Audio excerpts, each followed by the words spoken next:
You are listening to the Enormocast. Greetings, Earthlings. This is your host, Chris Kalous. Before we get to the show today, the live recording from the Red Rock Rendezvous, I have a couple things I want to tell you about. First of all, the Rock Project is coming to New York City. New York area listeners, you're going to want to check that out. I just went to the Salt Lake City event a couple weekends ago, and it was totally awesome. Met a lot of great people. Got some good work done. And just a generally good vibe up there. So if you're interested in that sort of thing, having fun, the Rock Project will be in New York City, May 2nd and 3rd at Brooklyn Boulders. For more information, go to the Access Fund website, accessfund.org. Check out the Rock Project tour to register there. It's limited tickets, so check them out before they go. That's the Rock Project from Black Diamond. I also want to mention that the Enormocast is now partnered with Benighted Publications. Based out of Durango, Colorado, and owned and operated by climber and guest on the Enormocast, Luke Mihal, they specialize in the print medium. Benighted produces the climbing zine, as well as books such as The Great American Dirtbags and Climbing Out of Bed, both from Luke. While print is their specialty, all their products are available on the Kindle. So check out this Dirtbag-owned publishing house at climbingzine.com, where you can buy zines, books, and Dirtbag State of Mind t-shirts and hoodies. Or just be a true dirtbag and read the free articles. Either way, the Climbing Zine still loves you. I have a lot of respect for the guys at climbingzine.com. They talk about climbing the way we all do, about the transcendence, the adventure, the beauty of it all. So make sure and check them out. They love climbing, and they appreciate your business. All right, last note. I didn't say it in the show, so I'll say it now. Don't forget to check your knot. We gotta get. Listen, where you playing in town? You playing here? We're doing the Enormo Dome, whatever it is. It's terrific. Oh yeah, big place. That's a big place. You sold that out. I'll say, We really should. Look, you better get up there before you can. Those hens are loose. You're very good. I have really enjoyed playing with you. We'll make it. I don't think so. But we shall continue with style.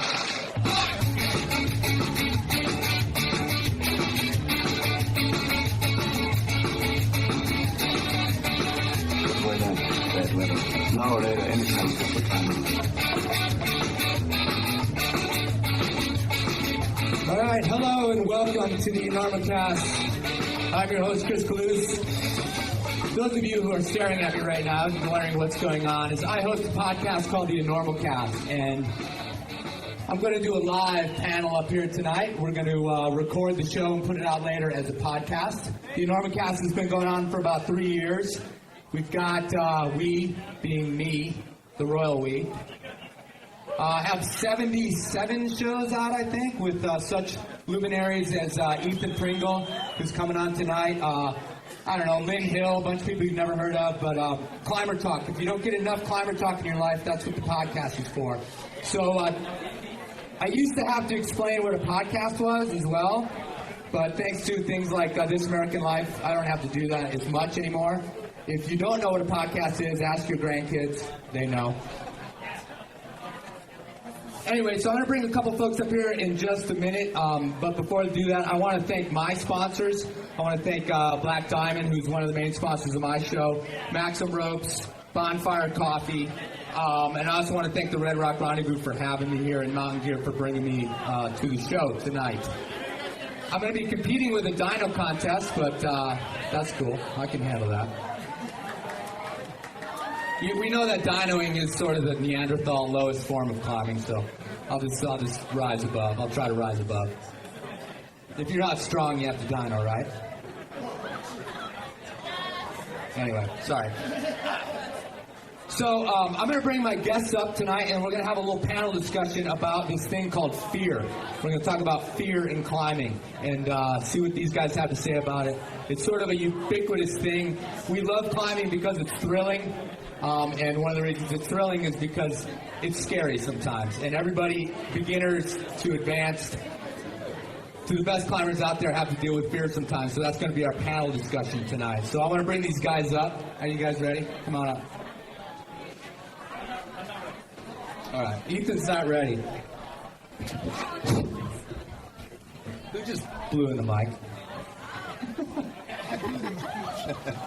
All right, so I want to introduce these guys to you. I asked them to come up and join me on the stage, which is a little bit fearful in and of itself. I gave them a little rundown on how to talk into a mic. This is how you do it.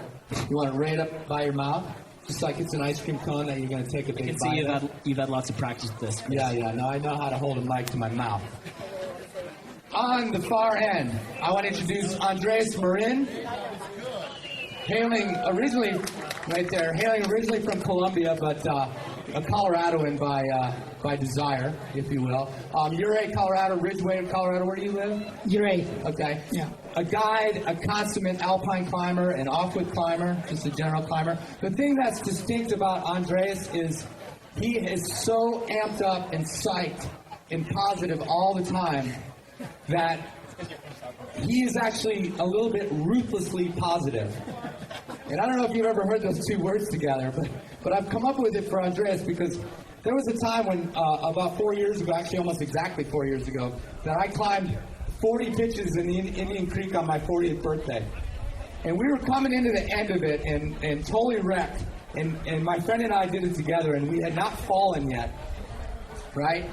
And that wasn't originally a goal, but it had become a goal because we were like 35 pitches in, and neither one of us had fallen. So I come around the corner, and Andres is there, and it's a big party. People are putting up top ropes. Like, we're just hammering top ropes at this point after like 18 hours of doing this. And he's like, hey, man, I put up a roof for you. I remember that. I was like, oh, that's awesome. Where is he? He's like, oh, it's right here, man. It's Binge and Purge. And I'm sorry, I'm doing my Andres impression. That's cool. You're doing great. Thanks, man. So, pitch 35-36 was this 11B, 11C off-whip pitch. And I just came around the corner, I looked at it, and I'm like, I really appreciate that, Andres, but I don't think you kind of get the program here. Like, we're talking like 5'10", 5'9" at this point. Like, that's what we're doing, okay? So Andreas managed to get up and I think I yelled something at you from up on the roof. I think it was something along the lines where you're like, if I fall out of this climb, I'm going to kick your ass. But I didn't. I came down and it was all okay. So I managed to get up, Binge and Purge, pitch 35, and finish the day, so.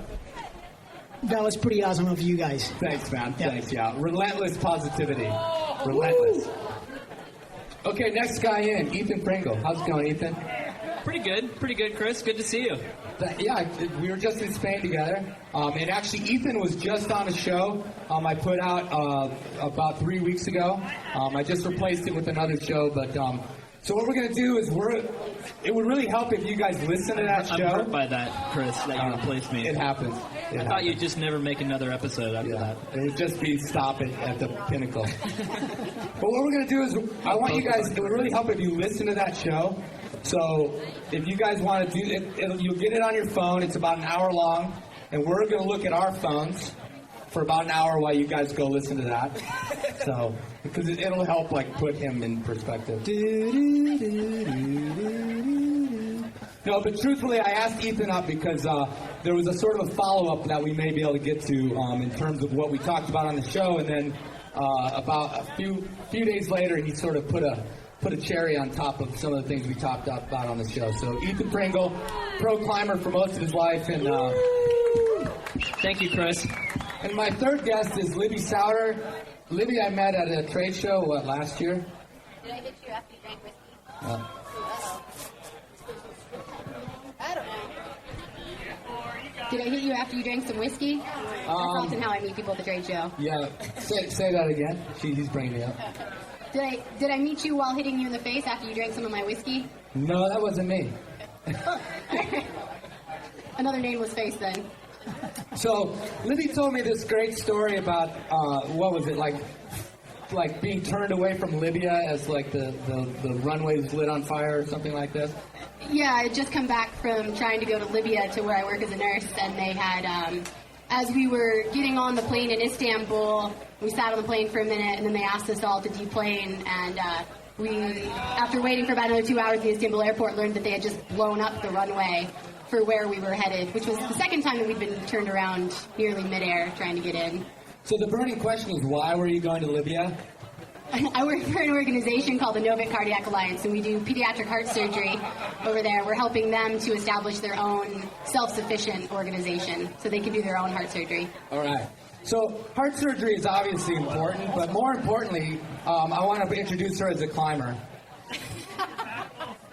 Libby, you currently hold the women's speed record on the nose with Maya.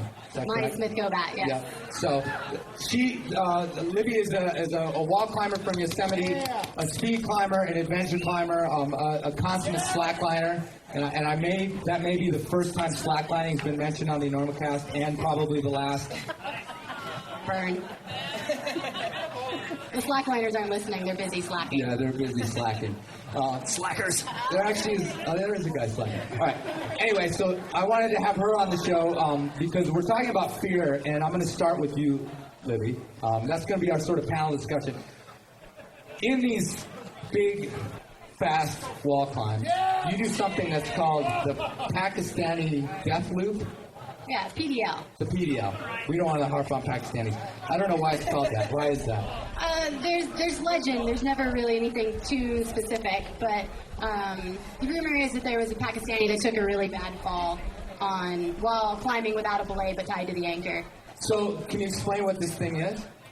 So the Pakistani death loop is when you are speed climbing and you want to not wait for a belay because you're trying to go so quick. So when you get up to the top, you get to your anchor, you build an anchor really quick, tie it, you pulled up a bunch of your rope, you tie a knot, and then you just start rock climbing. So then there's a really big loop that goes from your knot through any gear that you may or may not have placed, and then to the anchor. And so you're hoping that your partner can jug really fast and get you on belay. So, all right, I've been climbing a really long time, and I understand climbing, I think, pretty well, but I don't get this. Okay, so you are climbing now away from the anchor with how much slack? How is this different than short fixing? It is short fixing. It's exactly the same. But the Pakistani death loop implies that there is no belay. Because with short fixing, you can do that with or without putting yourself on belay, like you're just doing a solo aid pitch. Right. But when you rock the PDL and really go for it, you're implying that you have no belay, and you probably have an 80 to 100 foot loop of slack out. So it's definitely a no-fall zone. And the Pakistani death loop just sounds super badass. It's just kind of cool, yeah. It's super cool. Which is really short important. fixing. Yeah. Who wants to be short fixed when you could be Pakistani death looped? All right, so let me get back to it though, because I still don't get it. So if you did this PDL and you moved 1 meter off the anchor and fell at that point, what would happen to you? You don't do that. No, but I mean, theoretically. No, okay, so you think about it. So you go up and you climb a pitch. On the nose, a lot of the pitches are bolted. So you get up there, and as you're mantling onto the ledge, you yell off belay. You're not really on belay. Okay. You're not. You get up there, you lean into the wall, pull up about 80 feet of slack. It depends on what type of climbing you have ahead. You don't want to pull up too much rope because that's tiring and a waste of time. You do a clove hitch or a figure eight to a locker or a non-locker if you're out of lockers, and then you just start climbing. So your partner's jugging on the other end of the line to a figure eight or a clove hitch, and there's a big loop of slack that goes to you. So if you pulled up 100 feet and you fall 1 meter off, you're going to fall 101 meters. 100 feet plus one. It's not a good idea. Did you guys know this went on? Did you guys know that this happened?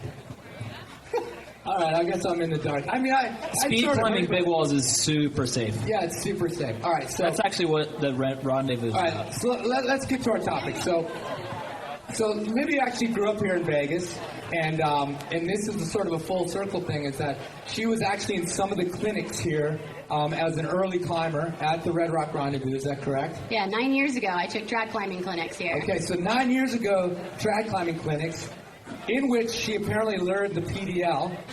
Are you guys learning that this weekend? Are we going to go into that at all? Is there a PDL clinic? PDL's on every first bolt. Yeah. Where is Eamon? Eamon is teaching that. All right, so let me ask you this. So you guys go up on these routes. You also led the whole nose your own time, in something like 15 hours. All right? 14, please, 14. And I read that before that you were actually throwing up with sort of anxiety. Is that correct? Yeah, it's the only time I've really thrown up before climbing, but it was going to be my first time climbing the nose, and I was going to lead every pitch and my boyfriend was going to jug for me. Okay. And tried to eat some yogurt that morning when I woke up in Foresta at about 1 in the morning, and was just so gripped that none of it stayed down, just all came right back up. All right, so let's get to this. You didn't start out as like a totally fearless climber. That morning you weren't fearless. So can you tell me about like dealing with that? Like you're at this point you've become a very obviously accomplished climber to be able to even attempt something like this. So what do you do? Like, I mean, how do you deal with this fear? You deal. It never goes away. And if it goes away, you're in trouble. Why? You don't want to do anything stupid. You want the fear to keep you safe. Short fixing isn't stupid? Well, that's debatable. But if you feel comfortable, the great thing about the nose is that a lot of it is so splitter, it's so C1 or 5'10 or 5'9 that you are incredibly secure. And so that you feel really comfortable only having one cam between you and the anchor, because barring a California earthquake, which could happen, there's no way you're going to fall. Okay. But if I get onto something where I'm a little bit nervous, and I think like, oh, this move's kind of hard for me, or it's a little insecure, I'm going to place a piece so that I do have something. So you're constantly mitigating fear, because if you're climbing without fear, you're in danger. So you're saying that if you're climbing without fear, you're going to be nonchalant and you're going to do something stupid. Is that kind of like the idea? Yeah, you might get too casual and then you get hurt. Right. Okay. But these are like little mini free solos when you hit off on the PDL. All right. Essentially. Are you a free soloer in other parts of your climbing?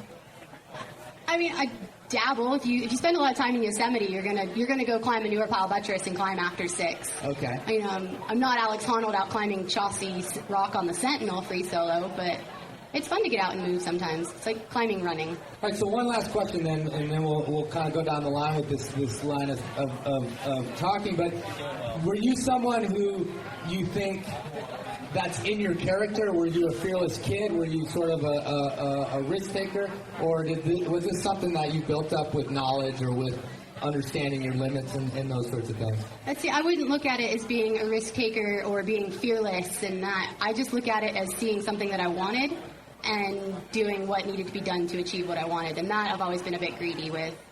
Were you like a tree climber, all that sort of thing as a kid? There's no trees here. We have some pine trees that really blend into the desert well. A little bit, but I grew up playing baseball. I grew up like classic Americana, baseball, steak and potatoes.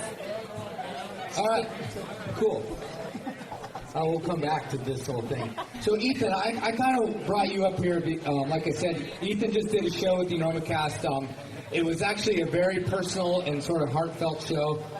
He talked about a lot of pretty heavy stuff, including sort of the doubts that he sometimes entertains in terms of his climbing career and his climbing ability. But what happened was that a few days later, a week later or so, Ethan actually sent the project that he'd gone to Spain to do, a route called Lorena Mora, which was like 9A, 14D, I don't know what it was, but really hard. And I wanted to ask you, Ethan, about this idea of fear of failure, because that's another big fear that people deal with in climbing, and fear of failure being this real thing that holds us back to not only trying as hard as we can, but also even entertaining thoughts of like being better becomes kind of this game that you play in your mind. So can you talk about actually finally sending this route a few weeks later and what it felt to like overcome this sort of fear of not being able to do it before you left? Yeah, sure. It's interesting, the whole fear of failure thing, isn't it? What it's really about is like a fear of who you really are, like not being good enough or something like that, like who you really are not being worthy of whatever you're trying to do, or like just kind of a slight discomfort about like who you are and what it's like to be in your own skin and stuff. And I think that's something that plays out in a lot of different aspects of people's lives, in the office and at home, and just the whole general idea of feeling unworthy or feeling like you're unworthy of something, like some goal or whatever. And on Lorena Mora, part of the reason why I felt a little bit unworthy of it was I kind of approached it like, oh, this won't be too bad for me. Like, this is supposed to just be like a side project on this trip and stuff. And like, and I don't know if I gave it like the respect it deserved in the beginning. Eventually I had some breakthrough attempts, and I really enjoyed myself on the route. And I had one breakthrough attempt where you were belaying me after trying the route for about 2 weeks plus, and it was really fun. I really enjoyed myself on the route. I came away from that experience, that try when I got really high on the route, almost sent it when you were belaying, feeling like good about myself and everything. And then on subsequent days when I went back, I think I had like really high expectations, and I didn't meet those expectations. I fell a bunch of times at the Red Point Crux. I spent a lot of days making like reverse progress basically, and the doubt about whether like I was up to the challenge of sending this route really crept in, and I kind of like allowed that doubt to settle. And it was super frustrating because I knew deep down that I was like capable of climbing it, but I was just like preventing myself from climbing it with all these layers of doubt and like low self-esteem stuff and low confidence, and tricking myself into thinking the conditions were playing a big part of it and stuff like that. And I think because of all the doubt and the frustration around the climb, I got really burned out on it, and I really wanted to do it, and deep down I knew that I could, and deep down I had like a true respect for the route, but on the surface I was so frustrated with it and with myself that I just felt like throwing in the towel. Like every day I went there, I was like, I didn't approach it with the right attitude, and I was climbing with all this frustration and anger and stuff. And finally, like on my last day, I basically gave up. Like the night before I was supposed to leave, after I extended my ticket twice to give myself as much time as I possibly could before I like ultimately had to go home to try to send the route. And the night before I left, I made tentative plans with James to go to Margalef. You actually messaged me too. Like, I was so are you over climbing it. tomorrow? Like, I don't even care anymore. It's like this really sad message, and I was driving back from somewhere else, and I just kind of stayed out of it. I'm like, no, I'm going to sleep in tomorrow. Like, I could tell. I was in a mood for sure. And then I woke up the next morning, and like I had been texting my girlfriend the night before, and she was like, oh, I totally like understand your frustration, and I was like telling her how bad I wanted to be home and just not be there anymore, and how badly I just wanted to go like have a fun day climbing, which I felt like I hadn't even had in the 6 weeks I'd been there. And 6 weeks of no fun. Don't we all want to be professional climbers? Yeah, I'm making it sound super fun right now. But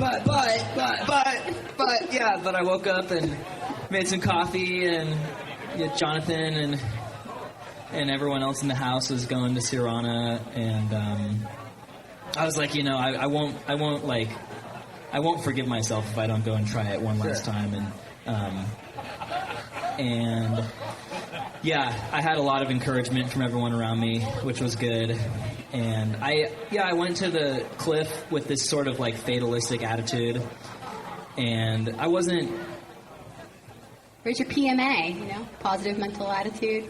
That was so far away like at that point. Yeah, that was buried deep in the demons of my soul. Right. But I went to the cliff and I warmed up, and I knew that I had to make like some huge mental breakthrough to even have a chance at climbing the route, because I was just in such a funk. And I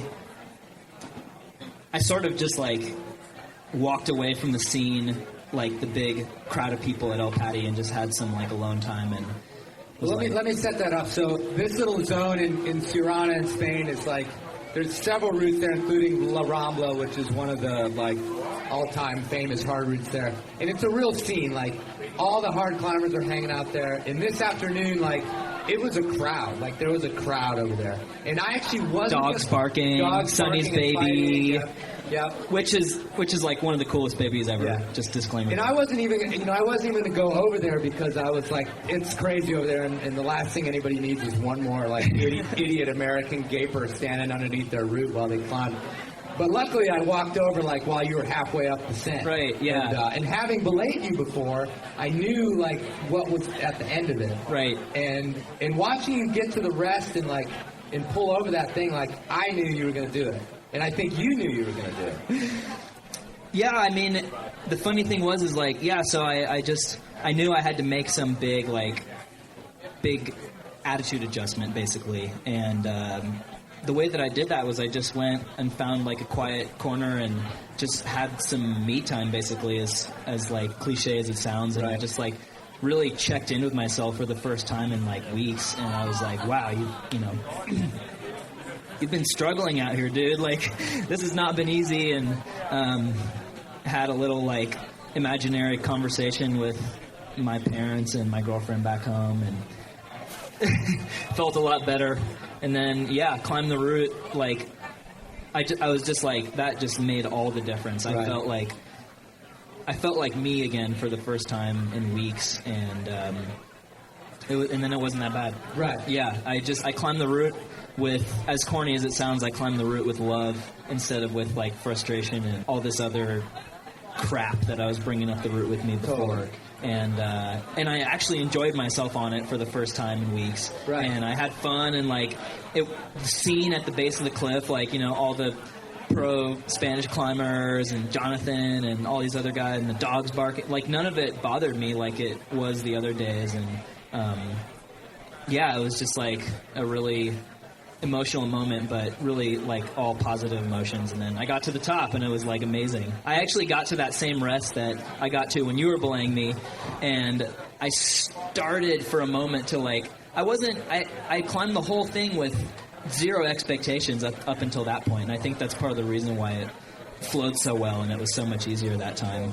And then I got to that rest when you walked up, and the very last, I had clipped the very last bolt, and I heard Jonathan on the ground, like, giving me a little pep talk, like, you've done this so many times before, dude, you know what to do. And I was like, I know, like, that doesn't mean anything, I can still fall kind of thing. But then as soon as I left the rest... there, like, full on PMA. The whiskey's down here, man, hurry up. I know, yeah. But then I left the rest, and I felt really good, and I, like, noticed that I was, like, smiling. It was really weird. And I got to the top. Awesome. Yeah. Well, had a good cry. I happened to walk up. Yeah, no, this guy, like, he came down, like, fully blubbering after this sport route. And, I mean, and I say that not jokingly, because the thing that if you've listened to the show, like, I just busted on slacklining, I bust on bouldering, I bust on sport climbing. In my heart of hearts, I'm a track climber. Like, you're a hater. It's okay. No, it's just, He's realistic. You're right. But what I realized over and over again in watching this and having hung out with Ethan and knew the backstory because I'd interviewed him like a week before is that, whatever, you guys want to go do what's the Resolution Arete, these huge giant climbs that are going to test you to your core. These sport climbs, when they're at the high end and they're what you are pushing yourself, like, they're these mini epics, and like, it had all the, like, drama of some big El Cap route, like, squashed into this. Totally. What is it, like 30 meters? El Cap didn't have, like, a tenth of the drama that this thing had. Right, because you've been on El Cap. You've climbed it. Yeah. So it's and it's pretty cool when you realize that, like, what Ethan was sort of carrying in this weird baggage was, like, it was, like, these things that he had to shed. And I watched him shed it, and, like, I could see it happen. It was so cool. I saw him on this rest. Yeah, it was so awesome to have, like, the support of everyone on the ground and have keep in mind this rest is, like, there. the crux of all of our projects. But he's up there, like, shaking out on it, and I'm like, man, I'm just watching the guy, like, shake all this shit off. Like, shaking it off with his hand. Yeah, that's how it felt. It was cool. It was a happy moment for me, for sure. And it was, like, definitely one of the happiest, most transformative moments of my life, probably. And there you go. Yeah, and something that I'll have, like, to be able to look back on for a long time. And I want to go back to something you said in the beginning about how, like, these these tests in life or whatever they are, and in this case they're climbs, like, can have this backfire of showing you that you're maybe not as good as you thought you were. You know, like, I'm supposed to be this type of climber, and this route just told me I'm not, or this challenge just told me I'm not. And it's weird because it's one of the things I like about climbing usually. Yeah. Because it's not blurry. Like, you fell off. Like, you tried and you fell off. And it's very not, cut and dry in a way. Like you're standing on the pad or you're hanging on the rope, and that just told you that you're not strong enough. You didn't prepare like you thought you would. You maybe bitten off more than you can chew.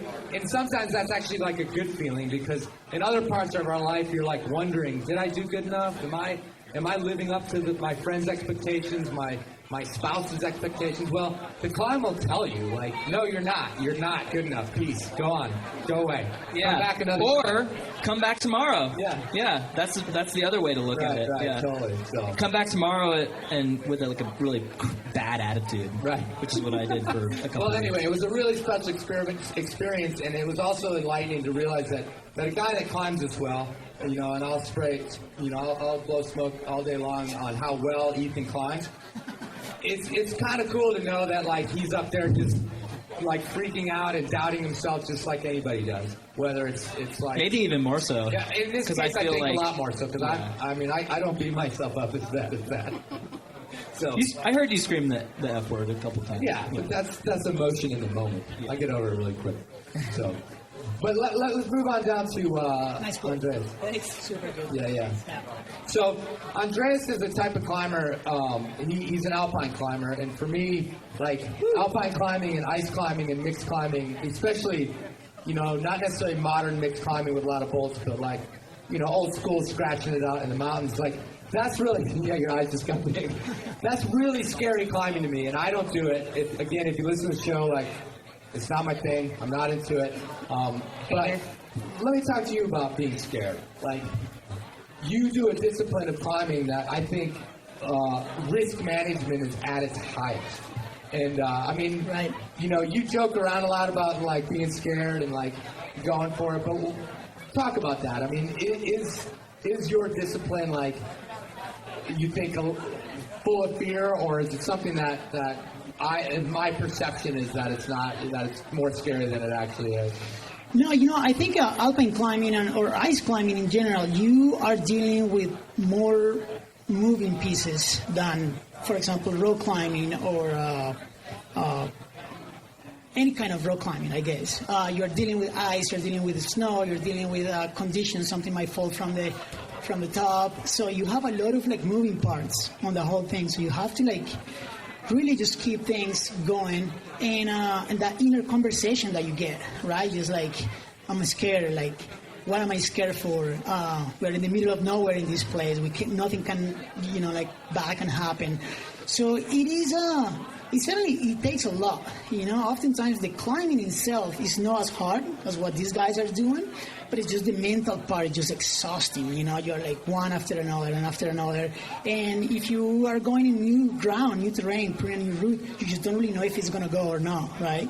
And oftentimes, you know, you pass a point of no return. So the only way to go up is just up, or the only way to go down is going to be up. So it is a lot of moving parts, but that's what makes climbing the mountains such a beautiful thing. You just experience it all together. So it's pretty awesome that way. And the inner conversation, what you were talking about, you know, sometimes you kind of have to, you know, talk yourself nice and tough, and sometimes you have to, like, talk yourself with love, and the inner conversation, just feeding yourself with reasoning why you're doing things or why you're not doing things. I think this is the most important part. Seeing fear from a objective and subjective side of things, it really, like, at least helped me to just kind of like, all right, let's break this down in pieces, and where are we dealing with, how am I feeling, how's my partner feeling, and see what we have. So, yeah. Well, you just got into a moment there where you talked a little bit about learning something from it. And I actually talk about this a bit, you know, with my friends or people I'm close to, that, like, one of the things I get from climbing is that learning to overcome these things, it makes a lot of the bullshit in normal life, like, no big deal. And I think a lot of you guys probably are drawn to it for the same reason. Like, well, this is happening, but I just got through that thunderstorm up on that route, and like I'm fine. Like I could deal with this. I mean, I actually have a running joke that you guys. I always say like, this is no big deal. I've climbed El Cap. And like a lot of people have climbed El Cap, but still, you're just like, look, I can deal with this. I'm like, no big deal. I spent days up there, just like, shitting in a tube, like no big deal. And can you sort of expand a little bit, and maybe we'll go down the line of maybe lessons or things that may be dealing with these apprehension, whether it's straight up, I'm scared I'm going to die, or fear of the route not going, or fear of failure, or any of those things that maybe, if you guys have any lessons or anything that you brought away from this in terms of that? I think as survival mode, man, like fear is like one of the most primal feelings that humans have, and it's just be able to like calm it down and then just like, all right, let's slap a goo in, let's go, we're going to the summit, some water, let's do this, just like keep staying yourself psyched. A lot of the inner conversations that I personally get, I've been using this saying that a special forces guy from Canada taught me. So I talk to myself a lot, right? And what he told me, he's like, we were taking a course, long story short, we were taking this course, and then he's with these other 3 special forces guys, and these guys are kind of like talking and not paying attention. The guy turns at them and looks at them and tells them like, never pass opportunity to shut the fuck up. That's what I tell him. And I was like, oh my God, that was brilliant, So when I'm climbing and I just get this inner conversation, this other me, I just tell myself, Andres, never pass the opportunity. Come on, let's keep on going, dude. So anyhow, there you have it. That's a good one. That's a good mantra. That's deep, definitely. On that note, done. I don't know. I think for me, sort of harping on what y'all were saying about listening to the fear and learning, for me, in dealing with fear, the biggest struggle is when to listen to it and when not to listen to it, because fear is pretty important. It is, keeps us alive. Yeah, you're saying it's primal. Like it is what helps keep us alive and lets us know when danger's there and when we need to mitigate some circumstances. But having grown up in Las Vegas, where we don't know what nighttime is because of the light pollution. I grew up in this really bright city. I get into the woods. I was on Yosar for a bunch of years, and like I am afraid of the dark. When I'm like hiking out someone that we've been looking for and I found, I'm walking through the woods and there's no trail and it's dark and the headlamps are dying, I am petrified. But, that's fear that you have to know, all right, this is unreasonable. I know these bears aren't scary. Like, you just keep going. But when you're out on the mountain and shit's happening and things aren't going right, sometimes you have to listen to the fear. And you got to go down if you can. So, like, fear is something to not necessarily just ignore and to pony up, but to listen to and see whether or not it is a valid response to the situation or not. Yeah, that's right there. Yeah. Fist bumps. No fist bumps for you. I was actually thinking about this today after I saw you at the Sandstone Quarry on your way to Secret 13, and you were like, okay, yeah, so this is what we're going to talk about. Fear.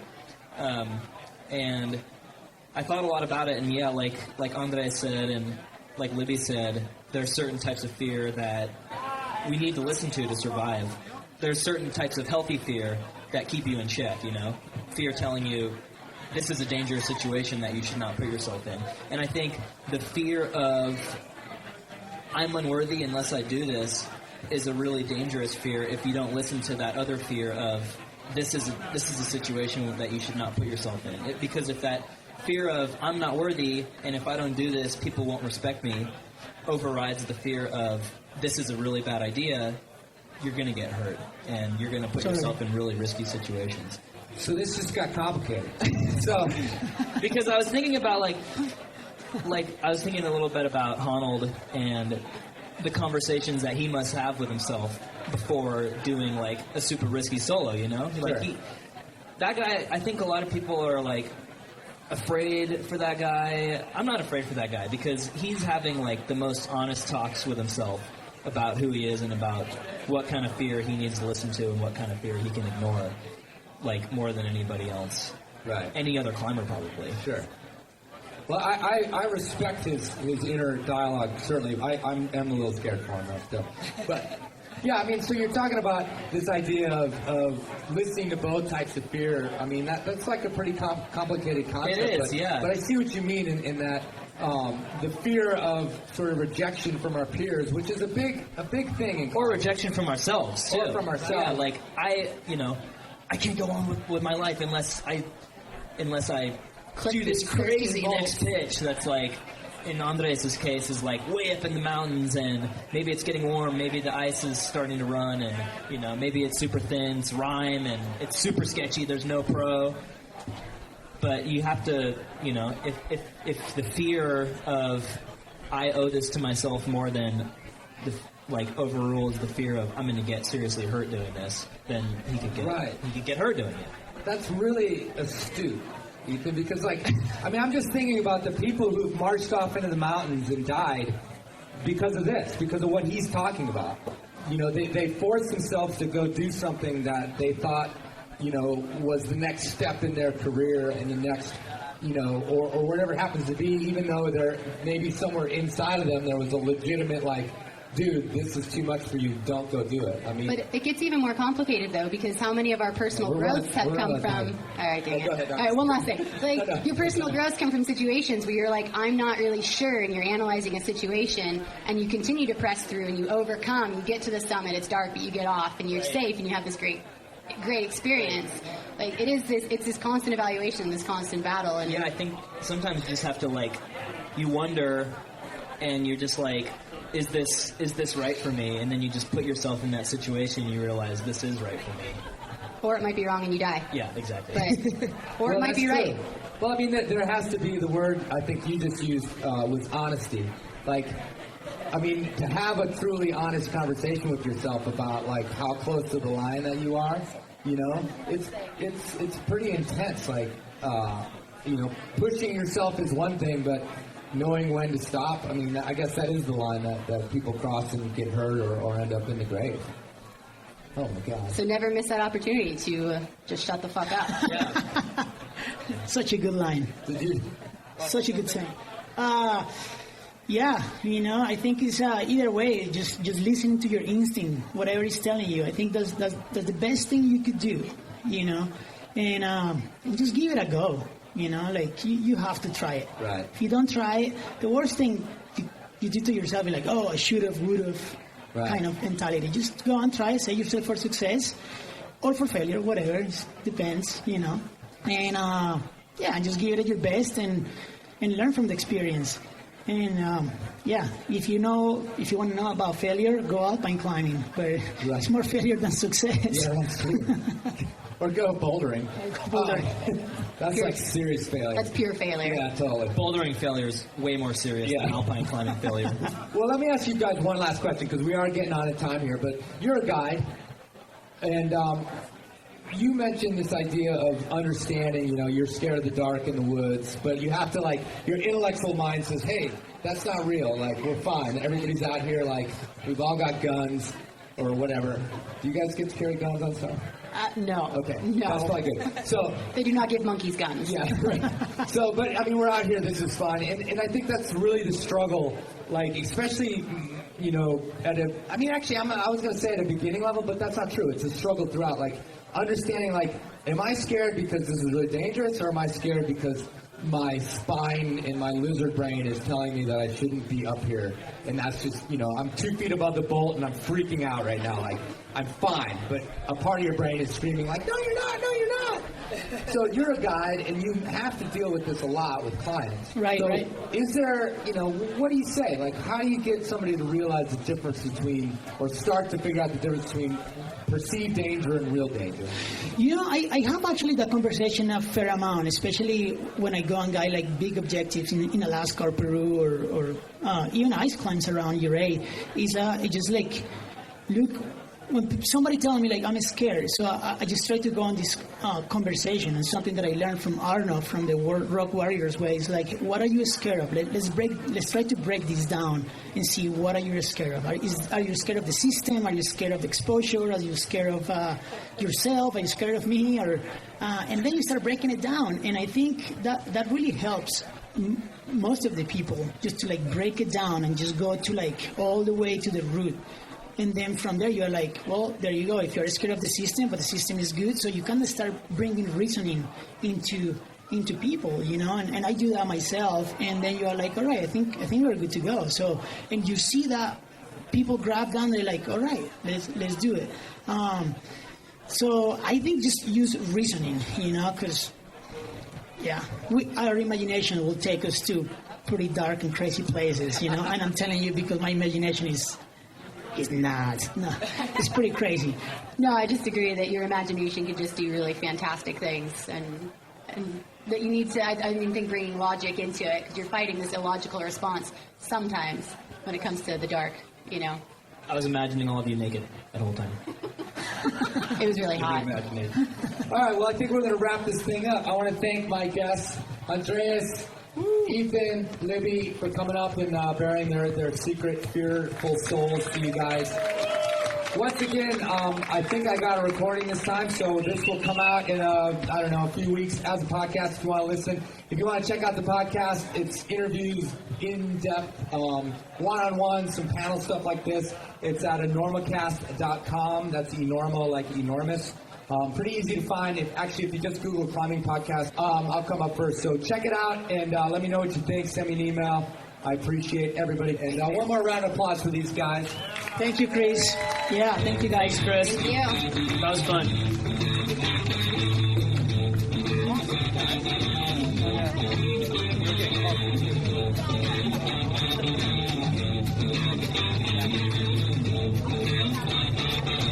Want a beer? You gonna call room service? We got beer. You haul beer up this ride, you're insane. I may be insane, but I'm not stupid. I didn't carry it. You did. It's in your pack.